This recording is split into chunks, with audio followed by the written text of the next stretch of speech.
If I show you one more compound interest chart that assumes you started saving at 20, I might actually scream.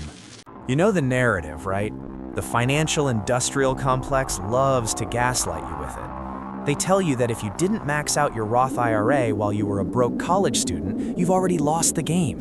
They sell you on this brutal idea that wealth is a young man's sport. Look, they are lying. Here is the cold, hard data they conveniently leave out. Take Jensen Huang. He founded NVIDIA at 30, but his net worth didn't explode until much, much later. As of late 2025, his net worth is estimated to be over $150 billion. That wealth graph isn't some smooth, gentle line. It's a hockey stick that went vertical decades after he started. Your 40s are not the beginning of the end.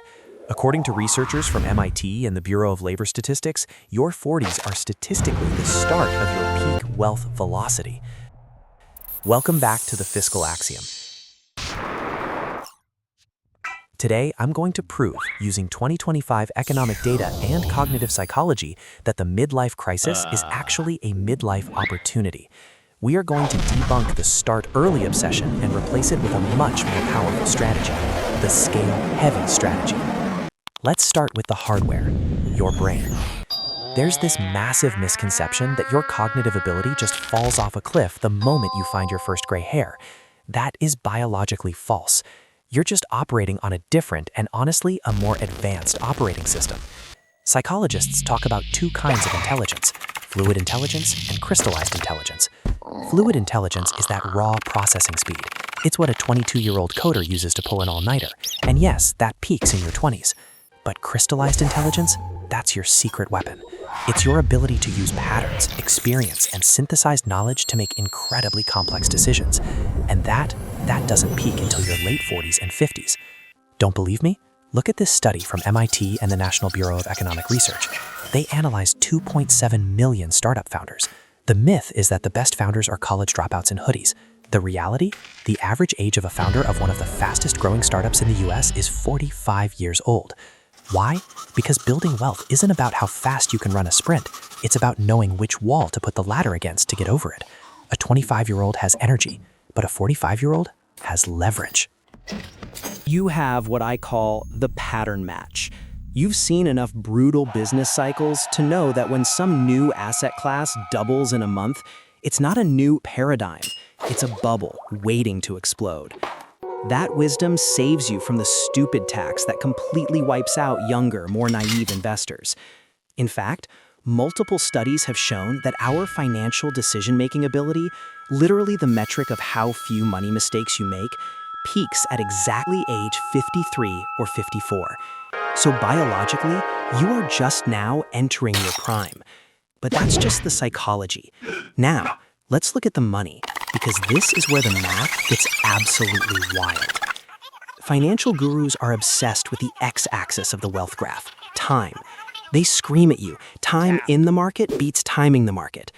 But they completely ignore the y-axis, velocity, the sheer force of your capital. According to the latest 2025 data from the Bureau of Labor Statistics, the median weekly earnings for Americans don't peak in their 20s or 30s. They peak between the ages of 45 and 54. And that's just the median. If you're a professional with a college degree, a specialized tradesperson, or a business owner, that curve goes even higher and lasts even longer. Here's the uncomfortable truth. A 22-year-old compounding genius who is saving a couple $100s a month is bringing a water pistol to a gunfight.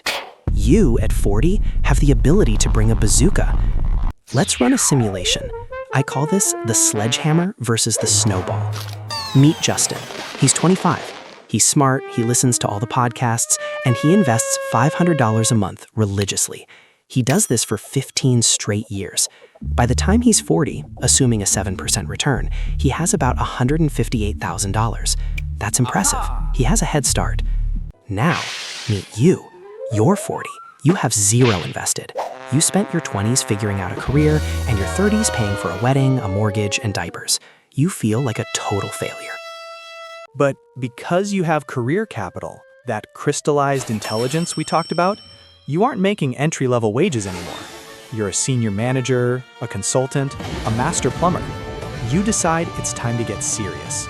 You don't invest $500. You bring the sledgehammer. You invest $4,000 a month. How long does it take you to catch Justin?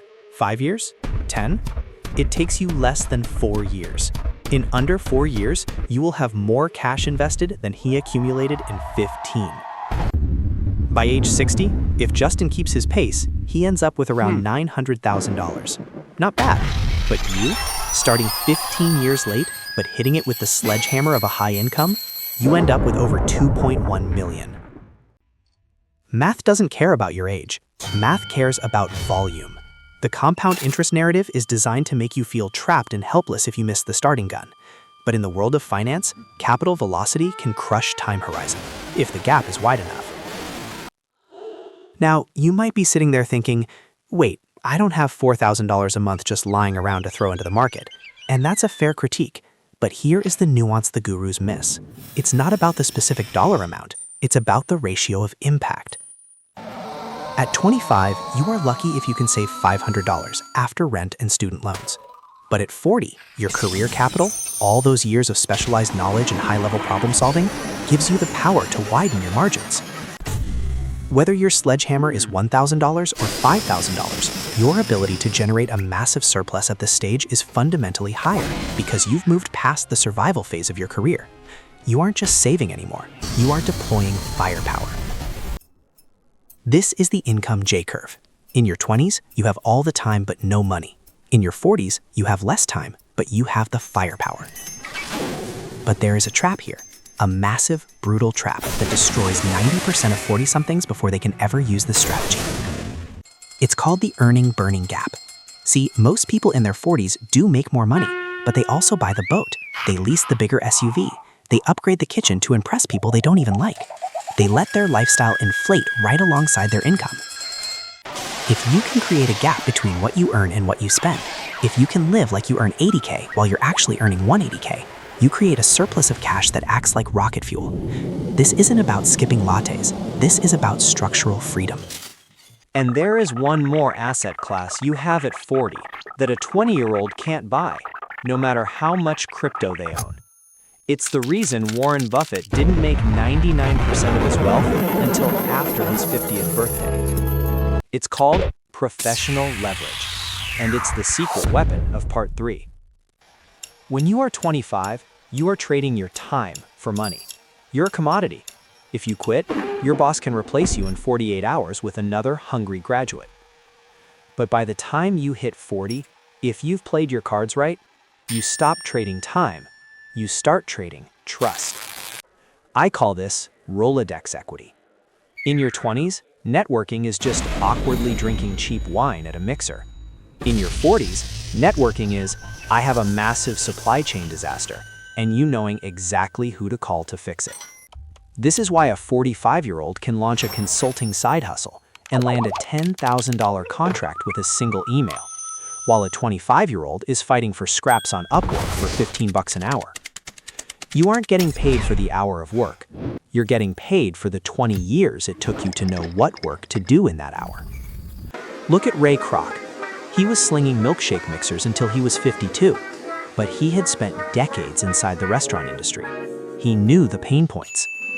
When he saw the McDonald Brothers system, he didn't just see a burger joint. He saw a scalable solution to a problem he had studied for 30 years.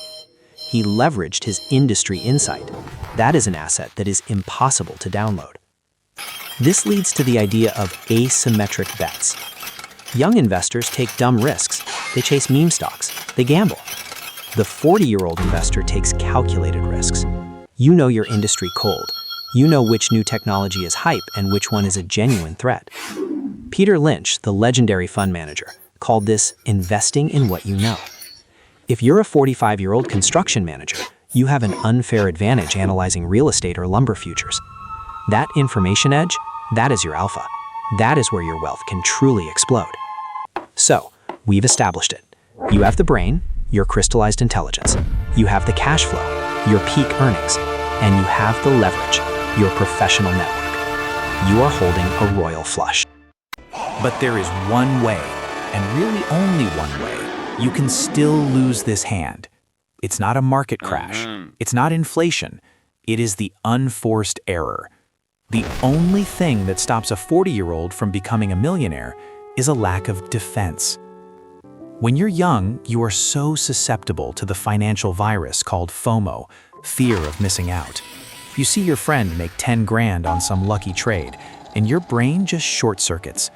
You abandon your entire strategy to chase the hype. But by 40, you have something better than luck. You have scar tissue. You remember the dot-com crash. You remember 2008. You remember the crypto winter. You've seen the next big thing go to zero enough times that you are now immune to the hype cycle. This is your financial immune system.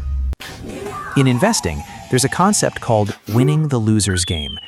Amateurs lose by trying to hit fancy, impossible shots. The pros win by just keeping the ball in play consistently until the other guy messes up. By 40, you stop trying to hit miracle shots. You start playing the pro game. Consistency, defense. You realize that boring is just a synonym for profitable. You pay off high-interest debt, not because it's sexy, but because you understand the math of guaranteed returns. You ignore the noise. You stick to the plan. And because you have that higher income, your boring contributions are massive. So let's put it all together. If you're sitting there right now thinking you're too old or too late, just look at the evidence. 1. Cognitively, your decision-making is peaking right now. 2. Financially, your earning power is just entering the power zone. 3. Strategically, your defense is finally stronger than your greed. The narrative that you missed the boat is a lie told by people trying to sell you tickets to a boat that's already sinking. You haven't missed the train. You've just spent the last 20 years building the damn engine. Now is the time to open the throttle. Don't let the regret of what you didn't do in your 20s paralyze you from what you must do in your 40s. Your 40s aren't the epilogue of your financial story. They are chapter 1 of the empire-building phase. The math is on your side. The psychology is on your side. The only variable left is you. Execute. Instead of looking for a magic portfolio, I want you to do one thing today. Take inventory of your career capital. Look at the skills and the network you've built over the last 20 years. That is your real unfair advantage. If you're ready to stop making excuses and start building your empire, hit that subscribe button and join us here at the Fiscal Axiom. We are rewriting the rules for midlife wealth, one data point at a time. Leave a comment below. What is your sledgehammer? Is it your specialized skill, your network, or your peak income? Let's start the conversation. Thanks for watching. Build the engine. Execute.